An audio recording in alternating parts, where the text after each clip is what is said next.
The rain had finally stopped. The streets of Manhattan still glistened beneath the soft morning light, and the familiar sound of horse-drawn carriages echoed along the cobblestones. Shopkeepers swept yesterday's dust from their doorways while the city slowly awakened to another ordinary day. Yet for one young woman, there was nothing ordinary about it. She walked with her head lowered, clutching a small handbag tightly against her coat, as though it were the only thing holding her together. The man she loved had gone. The future they had planned together had disappeared in a single conversation. The dreams they had shared now felt like memories from another lifetime. If you've ever experienced heartbreak, you already know this feeling. You wake up hoping it was all a bad dream. You reach for your telephone, only to remember there's no one waiting to call. You replay conversations in your mind, wondering what you could have said differently. You question your worth. You question your future. Sometimes you even question whether you'll ever love again. If that's where you find yourself today, I want you to stay with me for the next few minutes. Nearly 100 years ago, Florence Scovel Shinn comforted countless men and women whose hearts had been broken. Her words weren't simply comforting, they were life-changing. They offered hope when hope seemed impossible to find. Today, I'd like to share how Florence might gently guide someone through one of life's most painful experiences. Not with empty promises, not by pretending heartbreak doesn't hurt, but with wisdom that has helped people for generations. Imagine climbing a narrow staircase above one of New York's busy streets. You open a simple wooden door. Inside, a small group has gathered. Some have come hoping for prosperity. Others are searching for purpose. A few simply want peace. At the front of the room stands Florence Scovel Shinn, elegant as always, a warm smile, kind eyes, the sort of presence that immediately makes you feel everything might somehow be all right. The young woman quietly takes a seat near the back. She says very little. She doesn't need to. Florence has seen that expression many times before. After the lecture finishes, the young woman approaches her. "Mrs. Shinn," she says softly, "my heart is broken." Florence doesn't interrupt. She doesn't rush to offer advice. She simply listens. Sometimes that's the greatest gift we can give another person. When the young woman has finished speaking, Florence smiles gently and says something remarkable. "My dear, no one can take from you what divine love has already prepared for you." Imagine hearing those words when your whole world seems to have collapsed. Notice she doesn't criticize the man. She doesn't encourage bitterness. She doesn't tell her to pretend everything is wonderful. Instead, she quietly redirects her attention towards something much greater. One of Florence's most comforting ideas appears throughout her work. She believed that what is truly yours by divine right can never permanently pass you by. Think about that for a moment. If something genuinely belongs in your life, if it forms part of the highest plan for your happiness, it cannot ultimately be stolen from you. That doesn't mean life is free from sadness. Far from it. Florence understood grief. She understood disappointment. She understood loss. But she also believed there was something working quietly behind every apparent ending. She called it divine order. Many of us have experienced moments that made no sense at the time. The job we desperately wanted but never got. The house we almost bought. The friendship that unexpectedly faded. The opportunity that disappeared overnight. Months or even years later, we often look back and realize those disappointments quietly guided us towards something far better than we could have imagined. Heartbreak is perhaps the hardest example of all. Because when our emotions are involved, our vision becomes clouded. We don't just lose another person, we lose the future we imagined with them. And that can feel unbearable. Florence never suggested ignoring those feelings. She simply reminded people not to build a permanent home on temporary pain. Feel your sadness, allow yourself to grieve, but don't unpack your bags there. Because life is still moving, quietly, patiently, preparing the next chapter. One day, Florence wrote that infinite intelligence never closes one door without opening another. What a comforting thought. Not that every ending is easy, but that no ending is ever meaningless. Perhaps today, if your heart feels heavy, That's the one idea I'd like you to carry with you as we continue. This chapter of your life may be ending, but your story is not. In fact, it may only just be beginning. The following week, the young woman returned to Florence's lecture. Her eyes were still filled with sadness, but something had changed. The tears no longer came quite so easily. She had spent the past few days thinking about Florence's words. No one can take from you what divine love has already prepared for you.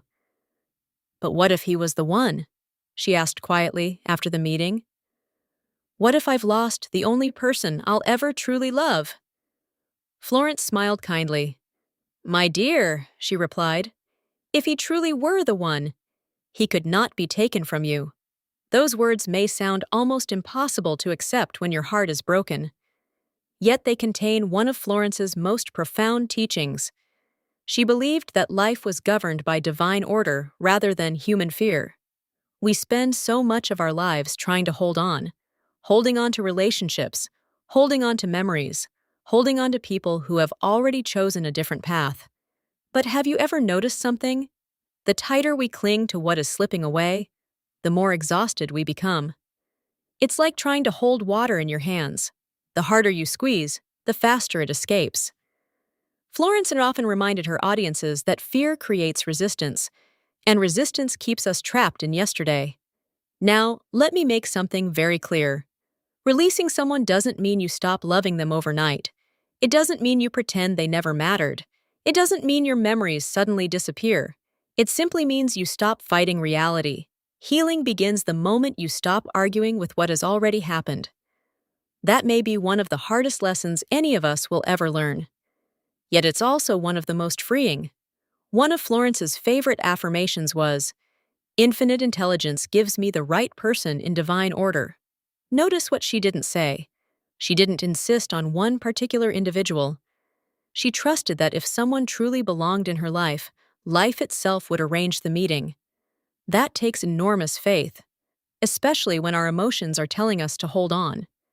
Perhaps you've spent weeks replaying every conversation, wondering where it all went wrong, thinking, if only I'd said this, if only I'd done that, if only I had one more chance. We've all done it, but every hour spent rewriting yesterday is an hour stolen from tomorrow. The past cannot be edited, only the future can. And Florence always encouraged people to invest their thoughts in the future they wish to create, not the past they wish they could change. Imagine trying to drive a car while staring only in the rearview mirror. Sooner or later, you're going to crash. Life works in much the same way. There comes a moment when we have to gently lift our eyes from what is behind us and begin looking toward the road ahead. Not because yesterday didn't matter, because tomorrow needs our attention. Now I'd like to pause for a moment and ask you something. If you're watching this today because your heart has been broken, I want you to know that you are not alone. There are thousands of people listening who understand exactly how you feel, so I'd love you to do something simple. If you're ready to let your heart begin healing today, write, "I'm ready to heal," in the comments below. Those 4 words aren't a promise that all your pain will disappear overnight. They're simply a gentle way to say you're willing to take the first step forward. And who knows, your comment might be just what encourages someone else who is hurting today. One of the things I love most about Florence's work is that she always pointed people toward hope. Not false hope, real hope. The quiet confidence that life is never finished, surprising us. That one closed door doesn't mean the house has run out of rooms. She believed that every thought we repeatedly entertained eventually shaped the direction of our lives. If every morning we tell ourselves, "I've lost everything. I'll never love again.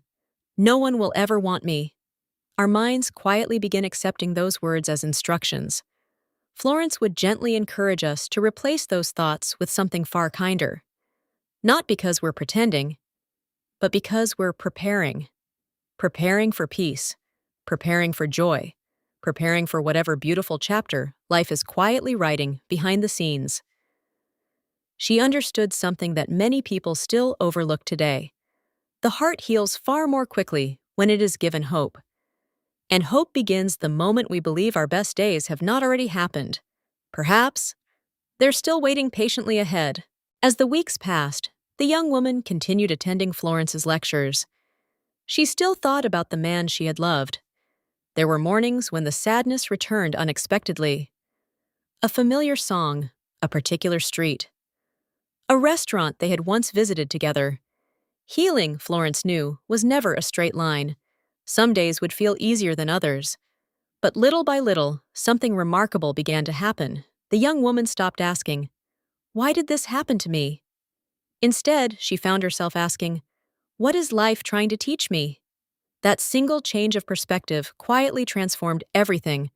Florence often reminded people that our words shape the direction of our lives, not because words are magical, but because words influence our thoughts, our expectations, our decisions, and, ultimately, our future. Imagine beginning every morning by saying, "My life is over. I'll never love again." No one could ever replace them. Your mind begins treating them as instructions.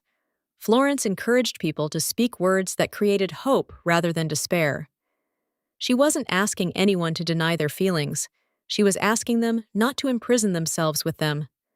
Perhaps, instead of saying, "I've lost the love of my life," you might gently begin saying, "Life is preparing something beautiful for me, even if I cannot see it yet." That one sentence leaves room for possibility. And sometimes possibility is the first step toward healing. Florence also believed in the extraordinary power of blessing. Now, this may sound difficult, especially if someone has deeply hurt you, but she would often encourage people to bless those who had wronged them, not because their behavior was acceptable, not because they deserved your approval, but because resentment quietly keeps us connected to the very pain we're trying to escape. Forgiveness is rarely about setting someone else free. More often, it's about setting ourselves free. There is another beautiful principle in Florence's work that I think speaks directly to anyone with a broken heart. She believed that divine love never withholds our good. Think about that. If real love belongs in your life, if joy belongs in your life, if companionship belongs in your life, then no single disappointment can permanently prevent those things from finding you. Life may take an unexpected route, but the destination can still be beautiful. Perhaps that's why so many people look back years later and quietly admit, "I'm actually grateful that relationship ended."